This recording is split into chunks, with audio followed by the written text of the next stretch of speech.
चलिए, Bismillahirrahmanirrahim. We were discussing heterozygosity, and in the previous part of the lecture and discussion, we tested heterozygosity using graphical method, and one of the tests, which is very well known as BPG abbreviated, Bruch-Pagan-Godfrey test, जिसमें हम F को देखते हैं. If F stat is significant, there is heterozygosity because we are jointly rejecting the null hypothesis of homozygosity. इसका क्या मतलब होता है? इसका मतलब ये होता है कि जो आपकी ऑक्सिलरी रिग्रेशन है, उनके slope parameters jointly they are not equal to 0 या उनके वेरिएंसेस जो है वो कांस्टेंट नहीं है. रिजेक्शन का मतलब है. और अगर एक्सेप्ट हो जाता है, यानी यहाँ पे प्रोबेबिलिटी 5% से ज्यादा होती, तो फिर एक्सेप्ट कर रहे होते नल हाइपोथेसिस, और नल हाइपोथेसिस ये है कि होमोसिग्डास्टिसिटी यानी कांस्टेंट वेरिएंस. ये तो था बीपीजी टेस्ट, लेकिन कुछ और टेस्ट भी हैं. वापस जाएंगे, ये हमारा एस्टिमेटेड आउटपुट था ओरिजिनल रिग्रेशन. तो ऐसे समझेंगे जैसे आपने वही रिग्रेशन दोबारा एस्टिमेट की है वेज डिपेंडेंट वेरिएबल और age and experience as independent variable. अब देखिए, इसमें और भी बहुत सारे टेस्ट हैं.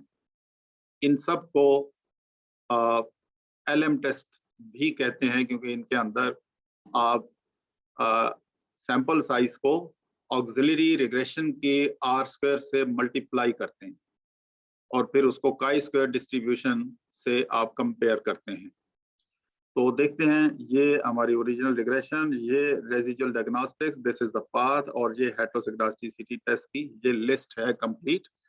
ये पहला हमने किया. दूसरे में अच्छा, इसको दो जगह होती हैं, दो तरीकों से हम ये देख सकते हैं कि इस टेस्ट में जो ऑक्सिलरी रिग्रेशन का ये फॉर्मेट है वो कैसा होगा.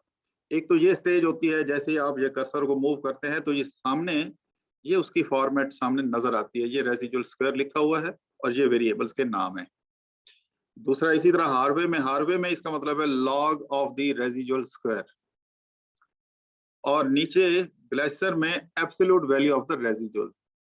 तो ये मैनुअली भी, जैसे मैंने पिछले पार्ट ऑफ द डिस्कशन आपको शो किया कि आप मैनुअली भी इसकी वैल्यू कैलकुलेट करके रिग्रेस करके आप एफ को देख सकते हैं, और एलएम के लिए आप सैंपल को आर स्क्वायर से मल्टीप्लाई करके देख सकते हैं. तो बाकी ये आर्च और वाइट और ये इसी तरह और भी टेस्ट हैं, और कस्टमाइज भी कर सकते हैं हम. अगर आप कोई और फॉर्मेट आप देखना चाहें तो हम उससे भी कर सकते हैं. लेकिन हम अभी ये हार्वे टेस्ट को देखते हैं, क्योंकि बीपीजी टेस्ट से तो हमें पता चला कि देयर इज हेट्रो. तो क्या इससे भी है? हम इसको ओके करते हैं. तो यहाँ देखें, ये सिग्निफिकेंट, इसका मतलब है कि ये टेस्ट भी रीइटरेट कर रहा है कि there is heterozygosity in this model. इसी तरह एक और टेस्ट आप डायरेक्ट भी दूसरे ऑप्शन में जा सकते हैं, ये रेसिडुअल डायग्नोस्टिक्स और हेटरोजिगोसिटी टेस्ट. और यहाँ पे ये ग्लेशियर पे चले जाएं, जिसमें absolute value of the residual है. उसके लिए भी ये देखें, ये सिग्निफिकेंट है. तो in all the three test, इसी तरह बाकी भी हम कर सकते हैं.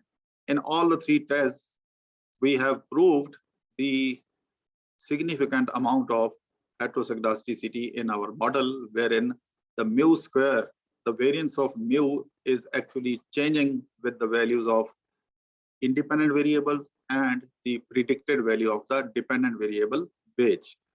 तो ये हमारे टेस्ट हैं, इस तरह से हम करते हैं. इसमें एक फर्क है, उसके लिए हम अलग से फिर डिस्कशन करेंगे. वो ये कि हमारे बाकी टेस्ट तो तकरीबन उसी तरह है. एक टेस्ट है जिसमें काफी फर्क आ जाता है, वो मैं आपको बता देता हूं. मिसाल के तौर पे आर्च टेस्ट, ये आमतौर पे टाइम सीरीज डाटा के लिए होता है. टाइम सीरीज, क्योंकि ये है ऑटो रिग्रेसिव कंडीशनल हेटरोजिगोसिटी.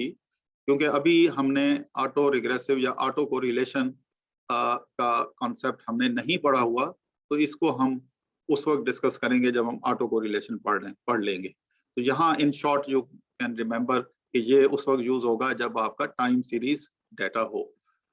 इसी तरह ये वाइट टेस्ट में ये होता है कि इसमें दूसरी साइड पे इंडिपेंडेंट वेरिएबल होते हैं। आप देखें इसमें वाइट टेस्ट में और बीपीजी टेस्ट में डिपेंडेंट वेरिएबल एक जैसा है, रेसिडुअल स्क्वायर। लेकिन फर्क क्या है? फर्क इसमें ये है, एक करके देख लें, ये include white cross term, white cross term इसमें और उसमें फर्क क्या है? बीपीजी टेस्ट में इंडिपेंडेंट वेरिएबल से वो ओरिजिनल फॉर्म में आ जाते हैं, एक्सपीरियंस और एज। लेकिन वाइट टेस्ट में उनके स्क्वायर भी होंगे और उनका क्रॉस प्रोडक्ट भी होगा। जरा देख लें इसको, ये एक नई चीज है।